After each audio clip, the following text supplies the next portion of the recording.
Hey guys, just a quick note, for this campaign timelapse I'm using the Age of Vikings mod for Attila's Age of Charlemagne, made by Viriato and Ricochet. If you want to download or read more about this mod, please click the link to the mod page in the description. Enjoy the timelapse.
So I hope you enjoyed that campaign timelapse. Now let's have a look around the campaign map.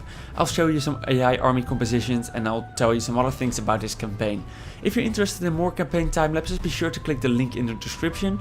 That will guide you to a playlist filled with all my Rome 2 and Attila timelapses. So be sure to check that out if you're interested in more. Now let's first start out by looking at the most powerful faction by far in this campaign, the Kingdom of France. These guys were doing really well throughout the campaign. They conquered lands in Spain, Italy, Brittany of course, and some territories in the north and the east here. And they just have loads of armies at this point, like also some good units, armored swordsmen, we got onagers, just plenty of armies all over the place, palace guard, Frankish cavallari. Just some really good tier 3 units already in their armies, and they're just armies everywhere, as you can see, just throughout their empire, armies all over the place. Then in the south, in Spain, we also have the Kingdom of Asturias and the Kingdom of Galicia. They did really well as well. They sided with the French basically. They're all French with each other, which is why they were very passive in the last turns in the campaign. They're pretty much done right now by everything they were doing. And at this point they're just chilling over here, but they did really well. All the Muslim faction has been driven out of Iberia, and only the Christian factions remain by now. Then in Britain we also had some cool fights. Pretty much the entire island, including Ireland, is occupied by the Viking faction of the Danelaw, or however you pronounce them. They aren't at war with anyone anymore at this point, but they have just loads of armies, you can see. Over here we have some skull splitters, sword herdmen, axe herdmen, onagers, just some good units overall already. The only other factions here are the Kingdom of Wessex over here and the Kingdom of Ulster. They're also friends with the Vikings, so the Vikings pretty much conquered the entire area. They were at war with the French, but they just ignored them. They just didn't push forward to the French lands, which is why they're still on their own island by now. And in Italy, of course, the Kingdom of Italy started out over here, but they got pretty much wiped out by the French and some of their allies.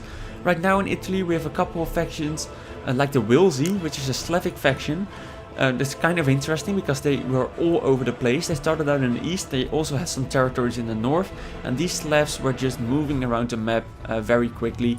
The Pope, of course, very passive, not doing anything really. The same goes for the Byzantines. They were pretty much just chilling around this town. They did attack me though, but that's pretty much the only thing they were doing. They have a lot of units though. And then we also have this little principality, which is the Principality of Benevento. They were doing quite well. They attacked the French, they drove them out. However, the French reconquered their territories with the help of the allies later in the campaign. Now, speaking about the Vikings, by the way, of course we have the Danes over here. They pretty much did nothing in this area. However, they could be found on this island. They can still be found on this island all the time. They were just raiding and sacking all the settlements over here. They only occupied a city like once, but they were doing quite well over here, even though you couldn't notice it. So the Vikings did really behave like Vikings in this campaign. And then this part, the east, was pretty much the only area which just kept changing around with little empires growing and dying again. Right now the Principality of Lower Pannonia, the Obodrites, and the Duchy of Alemannia are doing quite well. Croatia did quite well before as well, but not anymore. They lost almost all their territories by now. This faction, especially the Slavic faction, again a Slavic faction, is doing really well. They conquered a lot of territory in the last few turns and have access to some good units as well, as you can see. So again, just like the Charlemagne campaign, it was quite a slow campaign, very dynamic. Large empires didn't die as easily, the lands didn't change as fast as in my Rome 2 time-lapse, for example, which is something I like.